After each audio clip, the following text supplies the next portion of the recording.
Pemirsa, dua bocah laki-laki dibawa kabur oleh pengasuhnya dari rumah kontrakan di Gang Pepaya, Keramat Jaya, Cilincing, Jakarta Utara. Kedua bocah dibawa kabur pengasuhnya yang baru kerja 1 minggu sejak Sabtu lalu.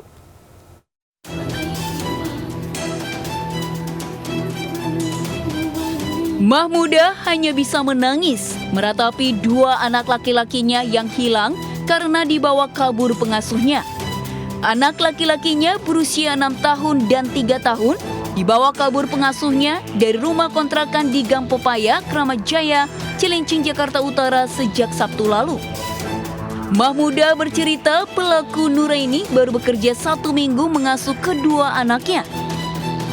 Ia tidak menyangka pelaku tega membawa kedua buah hatinya yang bernama Sigit Yuda Pratama dan Erlangga Mahatma Pradipta. Hingga kini belum diketahui penyebab pelaku membawa kabur kedua anaknya. Udah nggak ada suaranya aja gitu. Saya tungguin, saya pikir anak saya cuma main. Saya tungguin waktunya makan siang, dia nggak pulang. Saya masih berpikiran, oh iya nanti mungkin sore dia pulang, dia butuh mandi, makan. Malam pun saya masih berpikiran, oh ya besok pasti dia pulang, udah nggak ada baju, pasti dia lapar. Rencananya Mahmuda akan melaporkan kejadian penculikan anaknya ke Polres Jakarta Utara dengan menyiapkan berkas dokumen pribadi. Dari Jakarta, Sofian Firdaus, iNews melaporkan. Mobil anggota polisi menghantam pohon dan terlempar ke sawah di Jalan Raya Desa Dumaje, Kecamatan Tanah Merah, Kabupaten Bangkalan, Jawa Timur. Seorang anggota polisi tewas saat dibawa ke rumah sakit.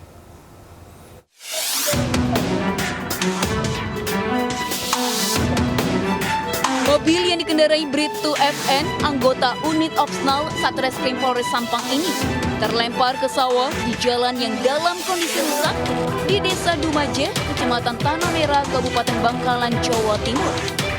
Kerasnya tabrakan membuat kondisi mobil hancur. Akibat kejadian itu, Bribtu FN meninggal dunia saat dibawa ke RSUD Syarifah, Ambamirato Ebuh, Bangkalan akibat luka yang dideritanya. Sementara rekannya hanya mengalami luka ringan. Diduga kecelakaan ini diawali pecahnya ban mobil belakang bagian kiri. Namun karena laju kendaraan yang kencang, menyebabkan mobil selip dan menghantam pohon lebih dulu. Ke barat sampai tempat kejadian hilang kendali hingga menabrak pohon dan terlempar di sisi selatan bahu jalan. Kendaraan berisi berapa orang? 2 orang, pengemudi dan penumpang. Kasus kecelakaan tunggal ini kini masih dalam proses penyelidikan pihak Satlantas Polres Bangkalan. Dari Bangkalan, Madura, Taufik Syahrawi melaporkan. Pemirsa, polisi menggelar olah TKP kecelakaan motor gede yang menewaskan pasangan suami istri di Probolinggo, Jawa Timur. Ternyata moge tidak terdaftar di TNKB atau tanda nomor kendaraan bermotor.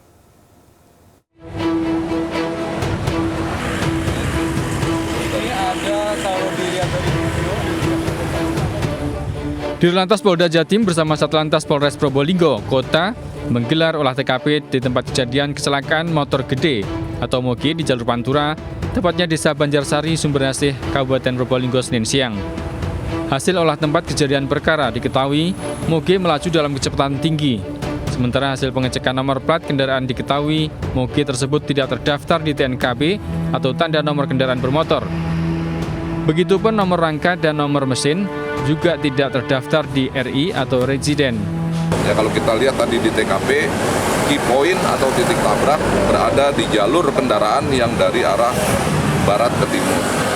Kemudian kita juga melihat titik pergeseran ataupun titik akhir dari kendaraan mulai dari titik tabrak sampai dengan posisi akhir yang cukup jauh, ada potensi kemungkinan berkecepatan tinggi. Kecelakaan rombongan moge terjadi di jalur Pantura Probolinggo pada Minggu sore.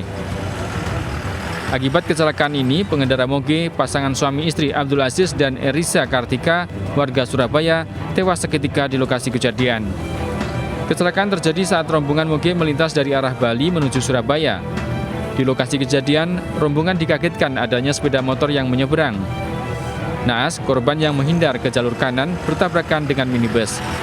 Dari Probolinggo, Jawa Timur, Hana Purwadi, iNews melaporkan. Pemirsa, Kepolisian Resor Jakarta Selatan menutup kasus kematian Brigadir Rat setelah diketahui tidak adanya unsur pidana. Polisi memastikan penyebab kematian Brigadir Rat adalah bunuh diri. Berdasarkan keterangan para saksi dan didukung barang bukti serta penyelidikan secara komprehensif, polisi menutup kasus kematian Brigadir Rat. Kasat Reskrim Polres Metro Jakarta Selatan AKBP Bitoro tidak merinci motif Brigadir Rat bunuh diri. Namun pihaknya masih mendalami motif yang bersangkutan. Kesimpulan, berdasarkan keterangan para saksi dengan didukung oleh barang bukti dan hasil pemeriksaan yang dilakukan secara komprehensif dengan metode scientific crime investigation, disimpulkan bahwa jenazah yang ditemukan di dalam mobil pada halaman rumah di Jalan Mampang Perapatan 4 RT 10 RW 2 Kelurahan Tegal Parang, Mampang Perapatan, Jakarta Selatan karena korban bunuh diri dengan cara menembakkan senjata api jenis pistol HS kaliber 9 mm ke arah kepala. Pemirsa, usai dilakukan penangkapan dan pemeriksaan, artis sinetron Rio Rayvan resmi ditetapkan sebagai tersangka kasus penyalahgunaan narkoba. Saat ini polisi tengah memburu seorang pemasok narkotika kepada tersangka Rio Rayvan.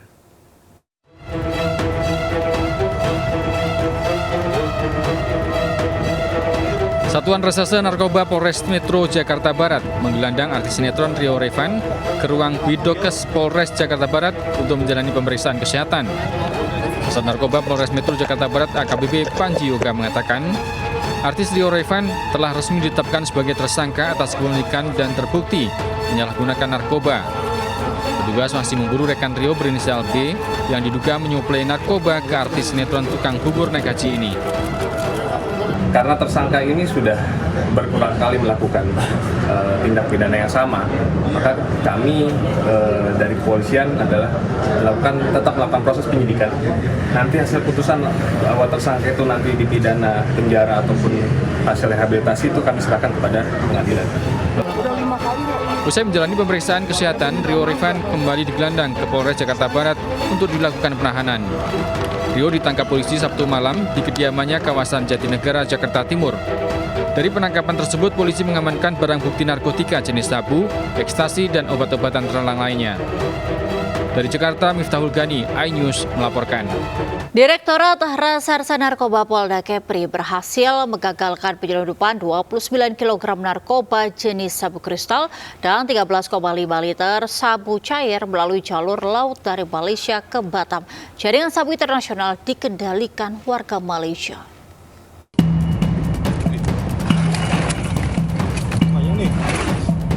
Tim Subdit 3 Direktorat Reserse Narkoba Polda Kepri berhasil menggagalkan penyelundupan sabu di perairan Tanjung Riau, Kecamatan Sekupang, Batam minggu lalu. Sabu seberat 29 kg ini beserta 13,5 liter sabu cair dibawa dengan menggunakan kapal speedboat oleh MA, warga Tanjung Balai Karimun. Rencananya barang haram ini akan ditransikan dulu di sebuah pulau tak bertuan di kawasan Karimun sebelum dibawa ke Kuala Tungkal, Jambi dengan menggunakan jalur laut.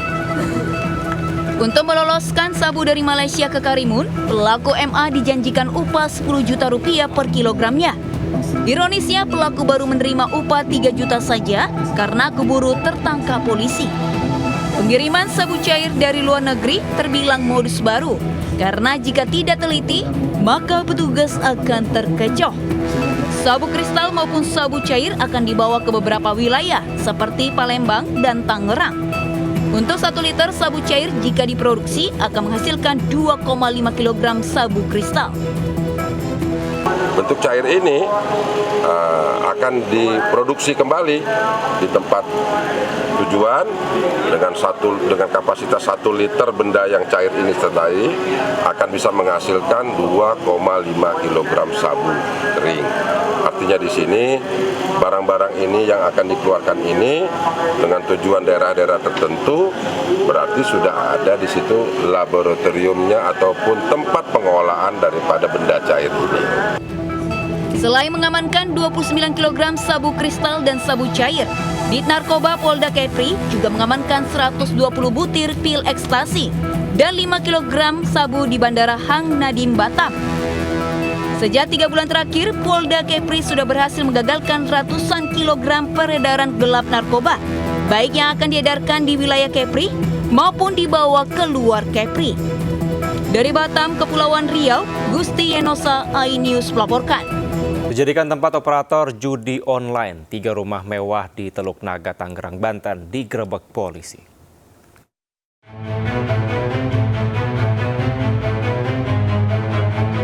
Setelah sebelumnya menggerebek sebuah rumah mewah di Depok, Jawa Barat, kali ini Unit 5 Subdit Resmob Ditreskrimum Polda Metro Jaya menggerebek 3 rumah mewah yang dijadikan markas operator judi online di kawasan Tanjung Burung, Teluk Naga, Tangerang, Banten. 11 orang yang berperan sebagai pengelola, telemarketing, customer service, dan admin berikut barang bukti perangkat elektronik dan telepon genggam diamankan petugas. Dari hasil pemeriksaan sementara, sindikat judi online ini baru beroperasi 4 bulan selama tahun 2024. Namun para pelaku sudah menghasil omset sekitar 1,5 miliar rupiah per bulannya. Saat ini pelaku dan barang bukti dibawa ke Polda Metro Jaya untuk pemeriksaan lebih lanjut. Dari Jakarta, Helmi Sengbati, iNews melaporkan. Demo ratusan mahasiswa menolak kenaikan uang kuliah tunggal di Universitas Jenderal Sudirman Purwokerto, Jawa Tengah ricuh. Mahasiswa memaksa masuk ke gedung rektorat.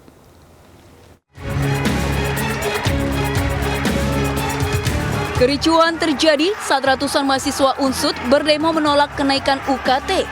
Mereka memaksa masuk gedung rektorat untuk bertemu rektor. Aksi mahasiswa ini sempat dihadang puluhan satpam kampus yang berjaga di pintu gedung rektorat. Banyaknya mahasiswa membuat petugas keamanan kampus kewalahan dan akhirnya mahasiswa ini berhasil masuk gedung rektorat.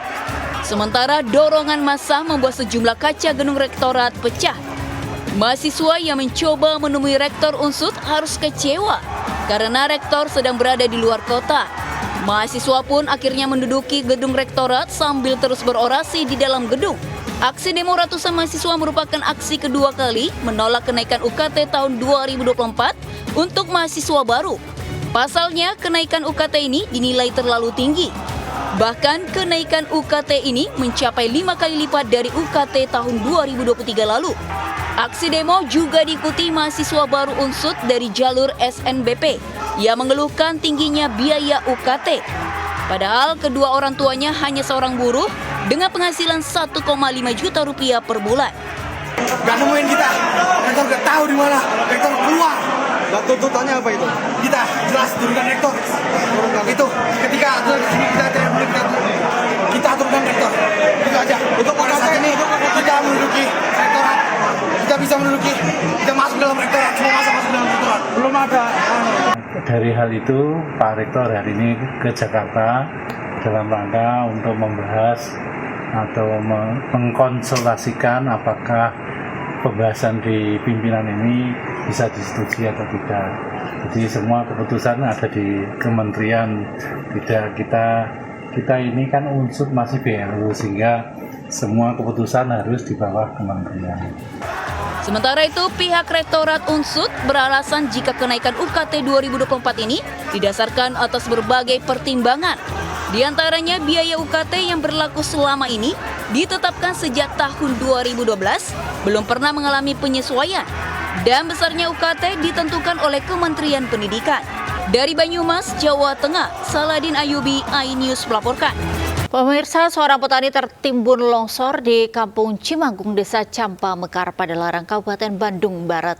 Ya, korban belum ditemukan karena evakuasi terkendala medan yang berat.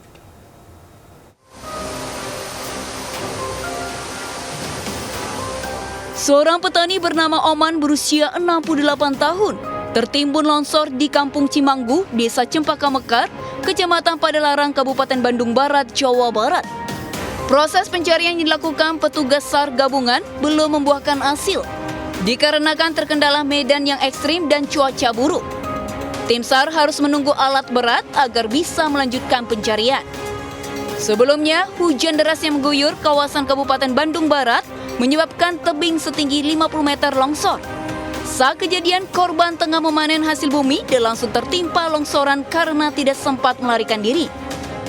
Fokus pencarian kita fokuskan di material-material longsoran, kemudian penyisiran sungai. Demikian. Nah, jika baik sesuai dengan prosedur pencarian, operasi pencarian pertolongan adalah maksimal 7 hari. Namun demikian jika ada ditemukannya tanda-tanda korban bisa dibuat kembali operasi secara demikian. Proses pencarian sempat dihentikan lantaran kondisi hujan hingga membahayakan tim penyelamat. Di lokasi longsor terdapat tebing yang sudah menggantung sehingga dikhawatirkan terjadi longsor susulan jika terkena guyuran hujan. Dari Kabupaten Bandung, Jawa Barat, Yuwono melaporkan. Sementara pemirsa, jembatan penghubung 2 kecamatan di Depok, Jawa Barat terputus sejak 5 bulan lalu. Yakni akibat banjir yang tak kunjung surut serta terjadinya penyempitan kali Pesanggerahan dari longsoran sampah TPA Cipayung.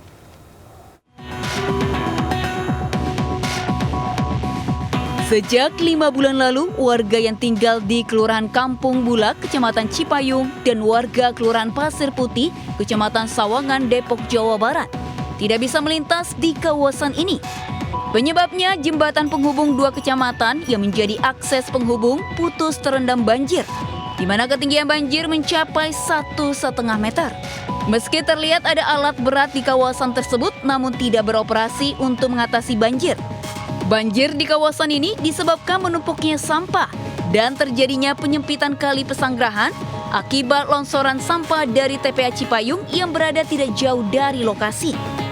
belum ada tanggapan dari pemerintah atau gimana, Bu?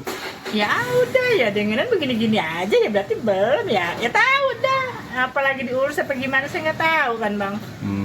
Sebagai warga sini apa harapannya, Bu? Ya dia seperti biasa lah, ini supaya seperti biasa, ini kan jalanan utama banget ini, Bang.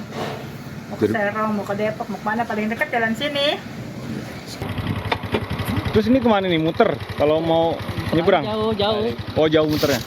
Iya. Lagi. Cipayung lewatnya. Oh, lewat Cipayung. Ini udah berapa lama di sini? Udah berapa bulan? Banjir. Udah 5 bulan kayaknya. 5 bulan ada ya? Iya. Nggak kelar-kelar berarti ini? Nggak kelar, udah bisa cerita. Ini kenapa ini kalau abang tahu? Tahu juga ada saya. Sampah dari TPA. Warga sudah berulang kali melaporkan kepada pihak terkait. Namun hingga kini belum juga ada tanggapan dan penanganan dari pemerintah Kota Depok. Banjir yang terjadi membuat warga harus berputar jauh akibat akses jalur mereka terendam banjir. Warga pun berharap banjir segera surut agar mereka bisa melintas di kawasan tersebut. Dari Depok, Jawa Barat, Iyung Rizky, iNews melaporkan. Pemirsa, sebuah warung kelontong di Sidoarjo, Jawa Timur tiba-tiba meledak dan merusak atap dan barang. Ya, diduga ledakan tersebut disebabkan adanya gas LPG yang meledak.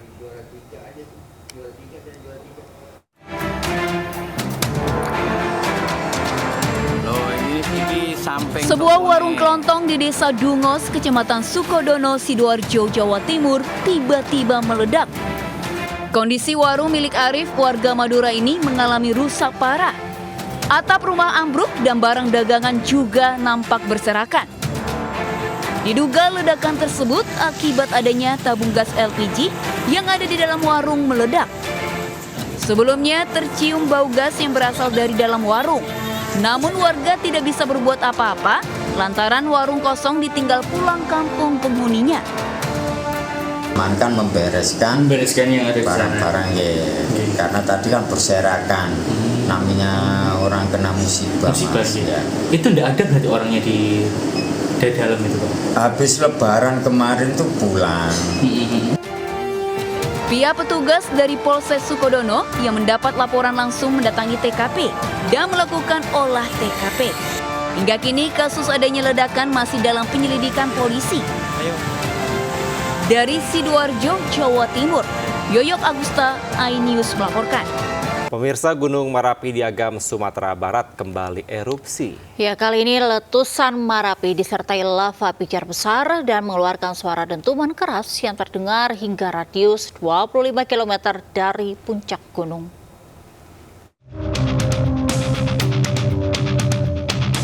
Gunung Merapi yang terletak di Kabupaten Agam dan Tanah Datar, Sumatera Barat kembali erupsi Senin. Erupsi mengeluarkan lava pijar yang cukup tinggi dan besar, lalu disusul kolom abu letusan membumbung tinggi ke udara setinggi 1000 meter.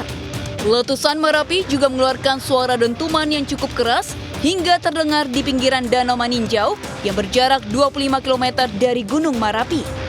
Letusan yang tertiup angin ke arah barat membuat daerah Sariak dan Batu Palano di Kecamatan Sungai Puar dilanda hujan abu.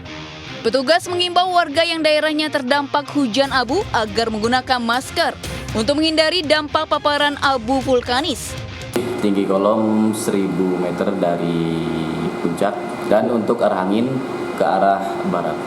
Lama letusan itu adalah 137 detik dan untuk amplitudo kurang lebih 30. Kita masih menunggu dari warga untuk.